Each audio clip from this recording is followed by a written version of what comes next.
The Supreme Court's ruling upholding President Trump's travel ban included an unexpected rejection of another federal case. Nearly 75 years after it was signed into law, the Supreme Court decided to overturn a ruling that allowed the internment of Japanese Americans during World War II. Today, Chief Justice John Roberts called the 1944 decision wrong. New tonight, CBS 13's Steve Large is live in Sacramento with reaction to that part of the ruling from an internment camp survivor. Steve? Yeah, I had the opportunity to talk to a woman whose family of 9 was pulled from their Sacramento home and put in an internment camp for 4 years during World War II. 75 years later, the Supreme Court is apologizing for its role. That's my dad and my mom. Christine Umeda was just 4 years old. That's me. When she, along with her dad and mom and 6 siblings, were incarcerated in a Japanese internment camp during World War II.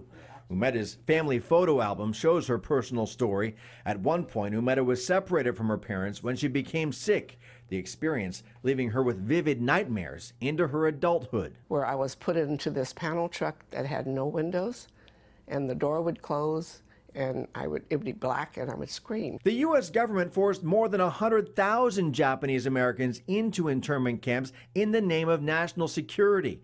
And in 1944, the Supreme Court, in a case called Kuramatsu versus the United States, upheld the right of the government to do it. Now, within the court's ruling upholding President Trump's travel ban, a first-time apology from the High Court. Chief Justice John Roberts wrote, "Kuramatsu was gravely wrong the day it was decided, has been overruled in the court of history, and to be clear, has no place in law under the Constitution." It's like some kind of acknowledgement. The High Court's apology comes decades after a formal apology from Congress and $20,000 in compensation for surviving internment camp victims. Despite this Supreme Court apology, Umeda calls the court's decision to uphold the travel ban a concern. Other ethnic groups are now being targeted. So it's really incumbent upon us to speak up for other people. A Supreme Court decision on U.S. policy now, leading to an apology for one of the darkest policies of its past. Umeda and her husband are both survivors of internment camps, and in a couple of weeks, they're both going to be taking a trip to one of the preserved internment camp sites in the California desert.